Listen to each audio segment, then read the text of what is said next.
चंद्रकांता भाग 1 में सुना। कुंवर बीरेंद्र सिंह के मित्र तेज सिंह केतकी के वेश में राजकुमारी चंद्रकांता के महल में पहुंच गए। केतकी जो चंद्रकांता की ही दासी थी, उसका रूप बना करके, उसके कपड़े पहन करके वो वहाँ पहुँचे जहाँ राजकुमारी चंद्रकांता, चपला और अन्य दासियाँ बैठी हैं। जब चपला ने देखा केतकी इतनी जल्दी वापस आ गई और कहा कि क्यों केतकी, मैंने जिस काम के लिए तुझे भेजा था वो काम कर आई जो इतनी जल्दी तू वापस आ गई। केतकी बने हुए तेज सिंह ने कहा, मैंने रास्ते में एक तमाशा देखा जिसे कहने के लिए मैं लौट आई। चपला ने कहा, तो बताओ क्या तमाशा देखा। नकली केतकी ने कहा, पहले अन्य दासियों को हटा दो, मैं केवल राजकुमारी चंद्रकांता और आप दो को ही वो बात बताऊंगी। राजकुमारी चंद्रकांता के आदेश से सभी दासियां वहां से हटा दी गईं। तब राजकुमारी चंद्रकांता ने कहा, केतकी बताओ तुमने क्या देखा। इसके जवाब में तेज सिंह ने वो चिट्ठी जो कुंवर बीरेंद्र सिंह की थी, चंद्रकांता के लिए थी, वो निकाल कर कुमारी चंद्रकांता को दे दी। उस चिट्ठी को देखकर कुमारी चंद्रकांता बड़ी प्रसन्न हुई। उसी चिट्ठी का उन्हें बड़ा बेसब्री से इंतजार था और वो समझ गई कि ये और कोई नहीं, कुंवर बीरेंद्र सिंह के मित्र तेज सिंह हैं, क्योंकि वो ही छुप छुप करके, वेश बदल बदल करके राजकुमारी के महल में कुंवर बीरेंद्र सिंह की चिट्ठियां लाया करते थे और राजकुमारी चंद्रकांता की चिट्ठियां कुंवर बीरेंद्र सिंह तक पहुंचाते थे। चंद्रकांता बड़ी प्रसन्न हुई और हाल चाल पूछने लगी। तेज सिंह ने बीरेंद्र सिंह के सभी हाल का वर्णन किया। उधर चंद्रकांता ने यह भी बताया कि यहाँ विजयगढ़ में क्रूर सिंह मुझसे ही विवाह करने के लिए तैयार है और उसके एआरों ने और उसने बड़ा ऊधम मचा रखा है। आज ही चपला ने क्रूर सिंह के एक एआर नाजिम को बाग में गिरफ्तार करके कैद किया है। जब तेज सिंह ने यह सुना कि चपला ने नाजिम को गिरफ्तार करके बाग में ही कैद कर दिया है, तो उन्होंने कहा कि चपला ने चालाकी तो अच्छी की मगर धोखा खा गई।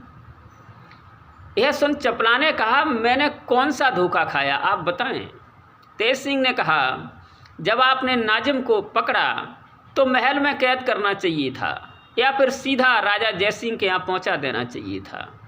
आप उसे पकड़कर और बाग में ही कैद कराई तो आपको ये पता होना चाहिए था कि जब नाजिम बाग में पहुँचा है तो अहमद भी गया होगा। अब अहमद नाजिम को छुड़ा ले गया होगा। यह सुन चपला के तो होश उड़ गई, क्योंकि तेज सिंह बड़े एआर थे। उसने कहा, मैं अभी जाकर देखती हूँ, वास्तव में गलती हुई है। ये वो बाग ज़्यादा दूर नहीं था, राजकुमारी चंद्रकांता के महल के बिल्कुल पीछे ही था। चपला गई बाग में, उसने तहखाने में जाकर देखा कि दरवाज़ा खुला हुआ है तहखाने का और नाजिम नहीं है। वो समझ गई तेज सिंह ठीक कह रहे थे। अब भारी भारी कदमों से लौटकर आई उदास चेहरे से और कहा कि वास्तव में नाजिम छूट गया, अहमद उसे छुड़ा ले गया। तेज सिंह ने कहा, बड़ी चालाक बनती थी, बड़ी एआरा बनती थी, एक अदने से एआर ने धोखा दे दिया। अब होशियारी से रहिएगा, ये लोग कम उपद्रव नहीं करेंगे, इनके उपद्रव को तुम ही समझ सकती हो। चपला से कहा, क्योंकि तुम एआरा हो, और होशियार रहना, कोई नई बात हो तो मुझे सूचना देना, क्योंकि मैं 1-2 दिन बीच में छोड़ करके तुम्हारे पास आता रहूँगा।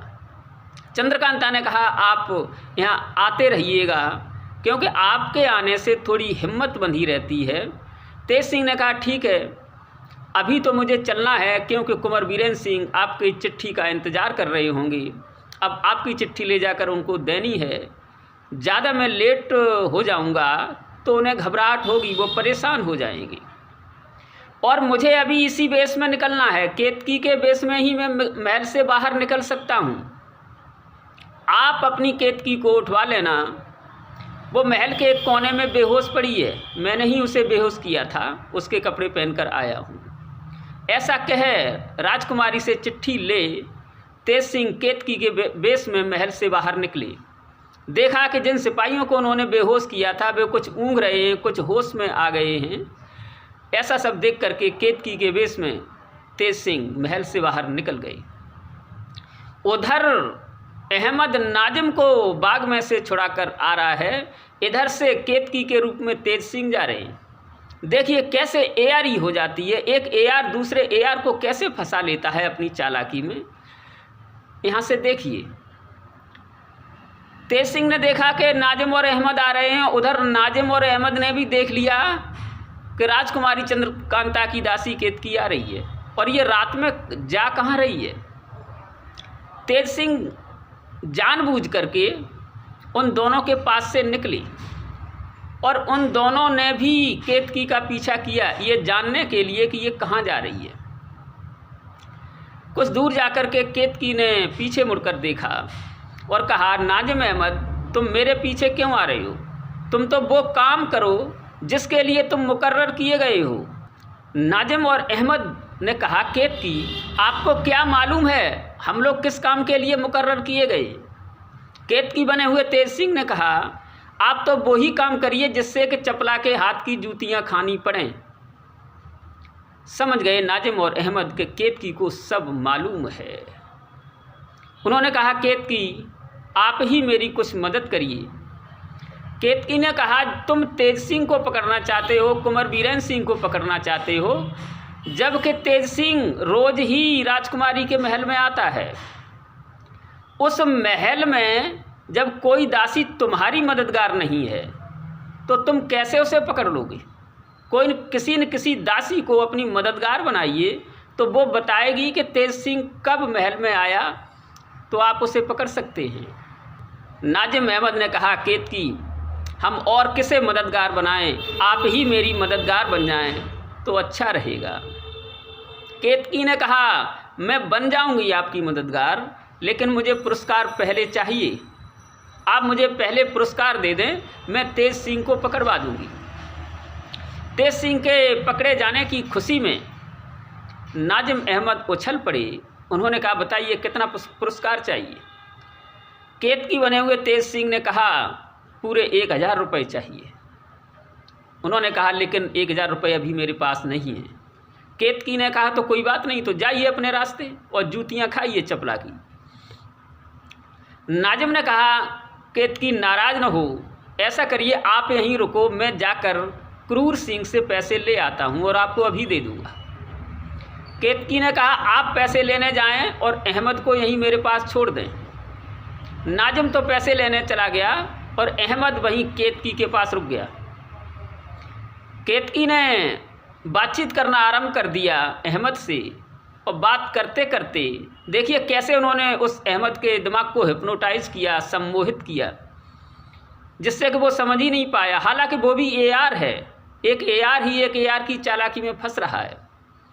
केतकी बातें करती जा रही है और अपने पर्स में से इलायची निकाल करके खाने लगी। एक उसी बातचीत के सिलसिले में एक इलायची निकालकर उसने अहमद को भी दे दी और अहमद भी खा गया। वो नहीं समझ पाया। जब अहमद ने वो इलायची खाई, उसका सर घूमा, उसमें बेहोशी की दवा थी। उसका सर घूमा और वो बेहोश होकर गिर गया। केतकी ने चादरे में उसकी गठरी बनाकर अपने पीठ पर लादा अहमद को और तेज कदमों से नौगढ़ की तरफ रवाना हो गए। आगे जाकर उन्होंने अपना रूप बदला, तेज सिंह के अपने असली रूप में आए और सवेरा होते होते कुंवर बीरेन सिंह के कमरे में पहुँचे जहाँ वो लेटे हुए थे।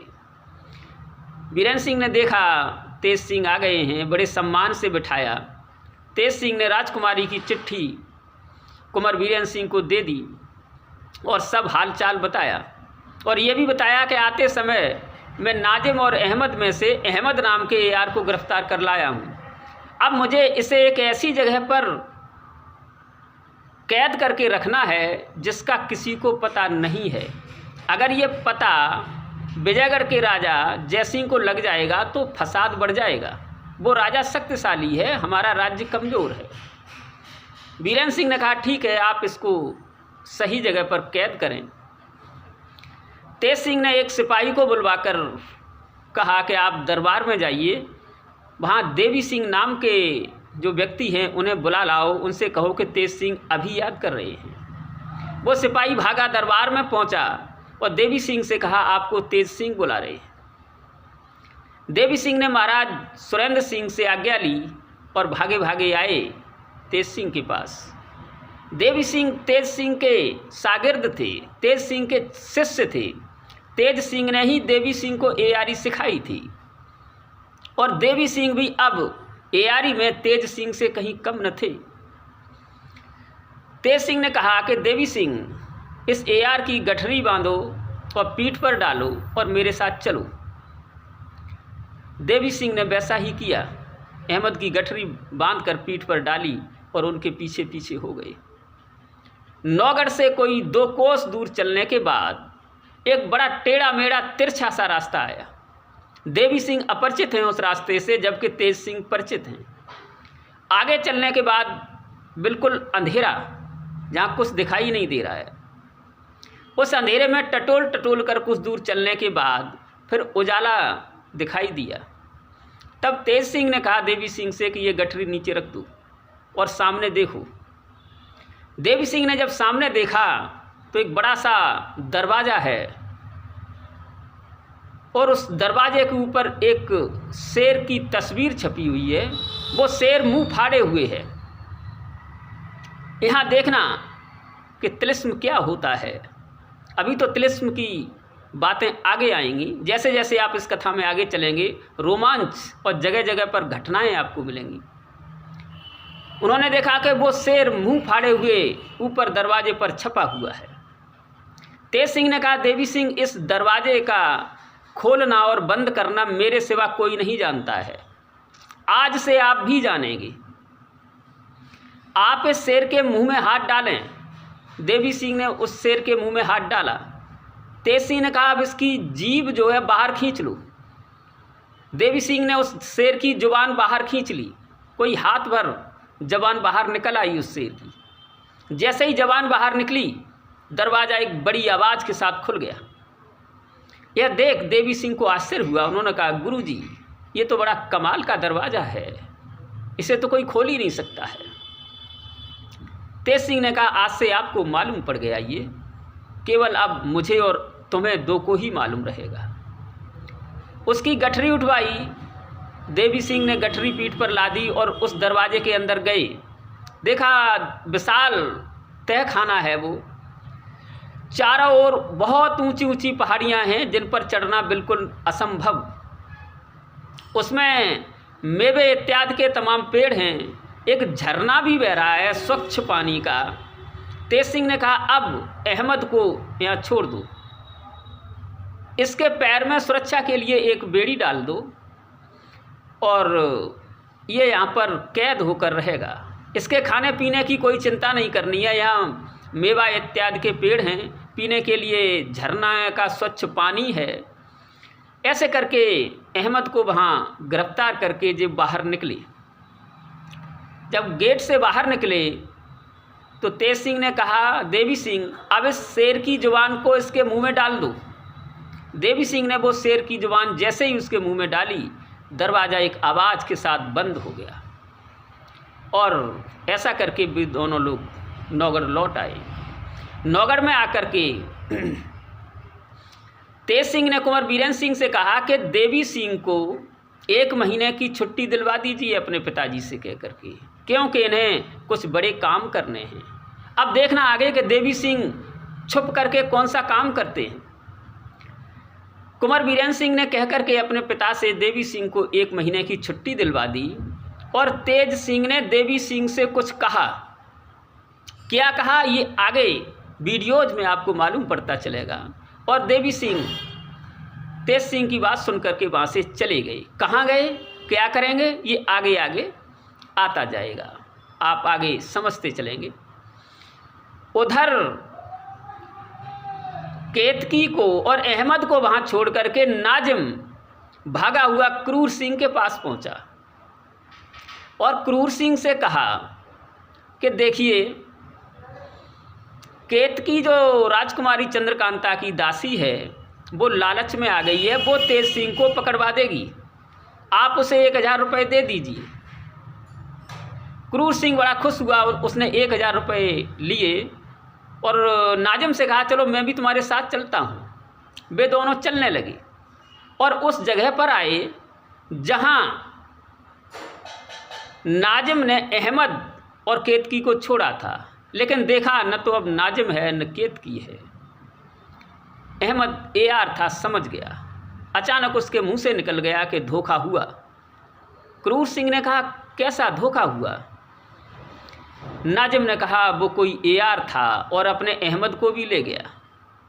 क्रूर सिंह ने कहा कौन AR? नाजिम ने कहा वो जरूर तेज सिंह ही होगा, वो बड़ा भारी AR है, बड़ा चालाक है, उसे हम पकड़ने की फिराक में हैं और वो हमें ही पकड़ने की फिराक में है। ऐसा कह दोनों सर पीटते हुए लौट आए और बैठ करके ये सलाह मशवरा करने लगे कि अब आगे क्या किया जाए। अहमद भी गिरफ्तार हो चुका है।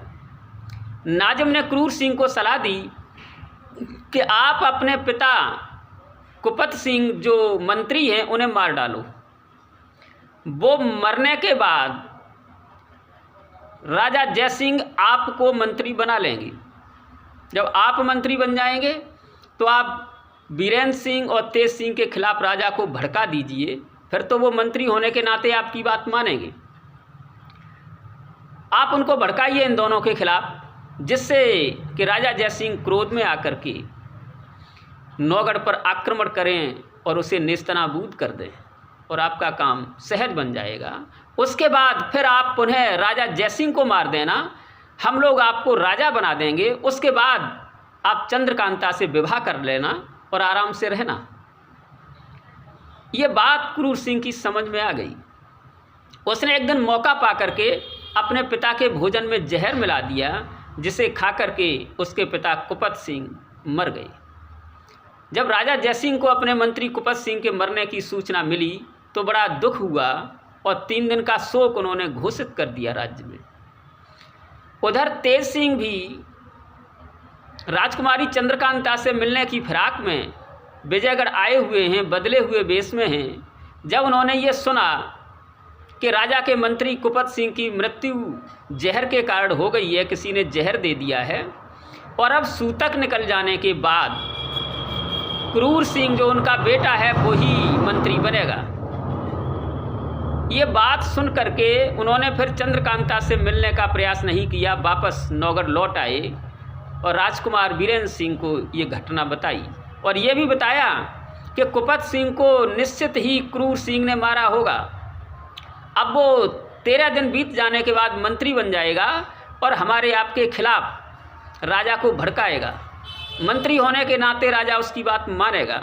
अब फसाद बढ़ जाएगा। अब क्या करना चाहिए? बीरेंद्र सिंह ने कहा कि आप जाकर के ये सूचना कुमारी चंद्रकांता को दे दें कि कुपत सिंह को मारने में क्रूर सिंह का ही हाथ है। चंद्रकांता अपनी माँ रत्नगर्भा को बताए, रत्नगर्भा राजा जयसिंह को बताएं कि क्रूर सिंह को मंत्री न बनाएं। वो बड़ा क्रूर व्यक्ति है, जैसा नाम है उसका वैसा ही काम है। यह सुन तेज सिंह राजकुमारी के महल में जाने के लिए तैयार हुए तो बीरेंद्र सिंह ने कहा कि तेज सिंह ऐसा करिए, आज मुझे भी ले चलिए। तेज सिंह ने कहा नहीं, आप न चलें, अभी पहरेदारी हो रही है राजकुमारी के महल की। लेकिन बीरेंद्र सिंह नहीं माने तो तेज सिंह ने कहा चलिए। शाम का समय हो रहा था। तेज सिंह को मालूम था शाम के समय चंद्रकांता अपने बाग में आएगी, तो अंधेरे का फ़ायदा उठा करके कमंद डाल करके कुंवर बीरेंद्र सिंह और तेज सिंह राजकुमारी के बाग में पहुंच गए। उधर राजकुमारी चंद्रकांता चपला और चंपा बाग में आई हुई थीं। तेज सिंह गए राजकुमारी के पास, पहले राजकुमार को अभी अलग बिठा गए तो राजकुमारी चंद्रकांता ने देख करके कहा, तेज सिंह आप आ गए, बड़ा अच्छा किया। और आज भी आप अकेले ही आए, कुंवर बीरेंद्र सिंह को नहीं लाए? तेज सिंह ने कहा रुकिए, मैं लाया हूँ, अभी थोड़ी देर रुकिए, मैं उन्हें लेकर आता हूँ। तेज सिंह फिर लौटे कुंवर बीरेंद्र सिंह को लेकर के राजकुमारी चंद्रकांता से मिलाया। सभी लोग बड़े प्रसन्न हुए, कुंवर बीरेंद्र सिंह, चंद्रकांता, और अपनी बातें करने लगे। इधर तो ये लोग बातें कर रहे हैं, अब देखिए घटना समय कैसे पलटता है। इधर तो बाग में कुंवर बीरेंद्र सिंह, चंद्रकांता, तेज सिंह, चपला, चंपा इत्यादि बातें कर रहे हैं। उधर नाजिम जो एआर है क्रूर सिंह का, वो टहलते हुए उधर आ निकला और उसने जैसे ही देखा कि राजकुमारी के बाग में बीरेंद्र सिंह बैठा हुआ राजकुमारी से बातें कर रहा है, तो एकदम भागा। उसने सोचा ये मौका है, यहाँ इसे पकड़वा देना चाहिए। एकदम भागा और क्रूर सिंह के पास पहुँचा। क्रूर सिंह ने अभी 12 दिन के लिए अलग बिस्तर लगाया था। पिता का गम है, मूड मुड़ाए बरसाती मेढक बना हुआ बैठा है। 13 दिन तक कहीं बाहर नहीं जाना है। सूतक लगने के बाद वो मंत्री बनेगा, ये प्रसन्नता है उसको। जैसे ही नाजिम पहुंचा बदहवास, क्रूर सिंह ने कहा क्या बात है बताइए। नाजिम ने कहा बीरेंद्र सिंह राजकुमारी चंद्रकांता के बाग में है, अभी आप राजा को खबर करें, उसे वहीं पकड़वा दें, झगड़ा अभी मिट जाएगा। अब क्या करे क्रूर सिंह, सूतक लगा हुआ है, बाहर जा नहीं सकता, लेकिन मौका भी बहुत अच्छा है। उसने कहा होगा सो देखा जाएगा। वो भागा वहाँ से, राजा जयसिंह के पास पहुँचा। राजा जयसिंह ने कहा क्रूर सिंह आप अभी सूतक लगा हुआ है, 2 दिन बाद आप मंत्री बनने वाले हैं, इस तरह कैसे आए। उसने कहा महाराज बाप के गम को भूल करके मुझे आपके गम में पड़ना पड़ा, आपकी इज्जत पर बट्टा लग रहा है। राजा ने कहा कौन है ऐसा जो मेरी इज्जत पर बट्टा लगा रहा है। क्रूर सिंह ने कहा कुंवर बीरेंद्र सिंह राजकुमारी चंद्रकांता के बाग में है, अभी आप उसे गिरफ्तार करें। यह सुन राजा जयसिंह को बड़ा क्रोध आया। उन्होंने आदेश दिया कि कहिए सिपाहियों से कि बाग को घेर लें चारों तरफ से। क्रूर सिंह ने आदेश दिया और सिपाही बाग घेरने के लिए तैयार होने लगे। इधर सिपाही तैयार हो रहे हैं। राजा ने कहा कि मैं भी गुप्त रास्ते से पहुंच रहा हूं बाग में। उधर तेज सिंह, बीरेंद्र सिंह, चंद्रकांता को तो कुछ नहीं मालूम है कि महाराज को खबर लग चुकी है बीरेंद्र सिंह बाग में हैं। वो तो आराम से अपनी मीठी मीठी बातें कर रहे हैं एक दूसरे से। वो लोग बातों में उलझे हैं। तभी उन लोगों ने क्या देखा बाग में कि एक काला कलूटा व्यक्ति जो सर से पैर तक आबनूस की तरह काला है, जांघिया पहने हुए है, एकदम बाग में कूदा और उछलते हुए तेज सिंह के पास आया। उसने पहले उन्हें अपने दांत दिखाए और फिर कहा खबर भई राजा को तुम्हारी, सुनो गुरुजी मेरे। ऐसा कहकर के वो वहाँ से उछलता कूदता हुआ भाग गया। जैसे ही तेज सिंह ने उसकी ये बात सुनी, उन्होंने बीरेंद्र सिंह का हाथ पकड़ा और कहा कि महाराज को हमारे यहाँ होने की खबर लग चुकी है, अब अतिशीघ्र हम लोग यहाँ से निकलें। कुमारी चंद्रकांता उस काले कलूटे, उस भूत को देखकर घबरा गई। चपला चंपा भी घबरा गई। अचानक ये कहाँ से आ गया और क्या कह गया। चंद्रकांता ने तेज सिंह से कहा ये कौन था और क्या कह गया। तेज सिंह ने कहा अभी वो सब कहने का समय नहीं है, बस इतना समझिए आपके पिता महाराज जय सिंह को ये खबर लग गई है कि हम लोग बाग में हैं। जब तक महाराज यहाँ ना आ जाएं तब तक आप ऐसे ही बैठी रहना, और बाग अभी तुम्हारा घेरने वाला है। ऐसा कह वो कमंद डाल करके बाग से बाहर हो गए कुंवर बीरेंद्र सिंह और तेज सिंह। राजकुमारी चंद्रकांता, चपला और चंपा वहाँ वैसे के वैसे अपने बैठे रहीं। अब यहाँ से आगे क्या और घटनाएं होंगी वो हम सुनेंगे चंद्रकांता पार्ट 3 में।